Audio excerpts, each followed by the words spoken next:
On Tuesday, Teliamura Block Congress submitted a memorandum summarizing 8 demands related to the electricity problem in Teliamura to the Power Department. Former MLA Ashok Kumar Vaidya, Block Congress member Otonu Pal and others were present.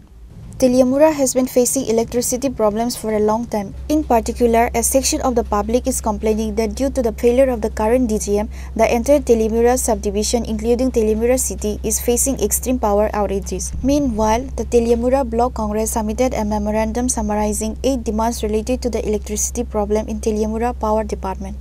Teliamura Block Congress উদ্যোগে আজকে Teliamura বিদ্যুৎ নিগমের অফিসে senior কাছে 8 দফা দাবির ভিত্তিতে আমরা ডেপুটেশন প্রদান করলাম। এর মধ্যে যে ডিমান্ডগুলো আমাদের সেটা হলো বিদ্যুৎ নিগমকে সম্পূর্ণভাবে বেসরকারীকরণ করার একটা চক্রান্ত চলছে, তার প্রতিবাদ আমরা জানাইলাম। এই বেসরকারীকরণ করা চলবে না। বিদ্যুৎ মাশুলকে আবার একটা বিদ্যুৎ মাশুল বৃদ্ধি করার চক্রান্ত চলছে। এই পুনরায় যাতে বিদ্যুৎ মাশুল বৃদ্ধি করা না হয় তার জন্য আমরা দাবি জানালাম।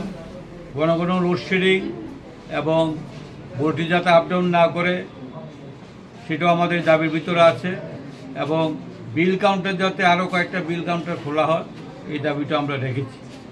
এখানে আমরা দেখলাম যে কোটি কোটি টাকা 475 কোটি টাকার মতো দেনা বিদ্যুৎ নিগম পাওনা আছে, কিন্তু এই টাকা আদায় করতে পারে না। কিন্তু সাধারণ মানুষের যদি এক মাসে বিল না দেয় তার লাইনটা কেটে দেওয়া হয়। উপরন্তু মন্ত্রী নিজেই বলেছেন যে এক ডিভিশন আন্ডারে এক এরিয়াতে প্রায় 70% 60% মানুষ বিল দেয় না।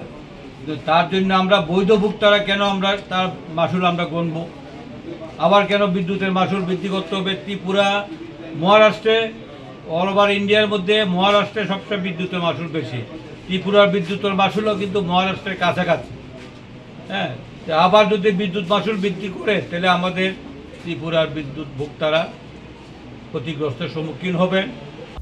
Reported by Hiranmoy from Teliamura, Chinikhora.